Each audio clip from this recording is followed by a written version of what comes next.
inspiration behind the pop-up palace was actually Elisa's idea. She was inspired at her placement, where she was in a classroom with 12 to 24 months old, because she saw that they weren't able to go outside and get that gross motor development. And the classroom itself was relatively small, so they could never have something that was up all the time that provided the gross motor opportunity.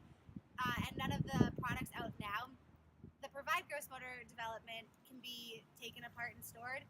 So I got to thinking, what if there was something that could provide gross motor opportunity but didn't have to be out 24/7, that could be stored when it wasn't being used? So our idea is The Pop-Up Palace! And it is a playhouse designed for 12 to 24-month-olds that has a slide and a swing attachment and can easily be taken apart and stored when not in use.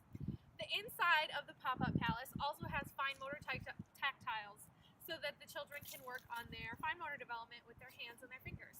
And the outside has a chalkboard, so that even if you don't want to put the whole thing together, the children can still play with it. We are so excited to go through the whole journey of the Hatch, and we would love for you to follow along. You can follow along by following the Hatch BG on Instagram or Twitter, and you can search for us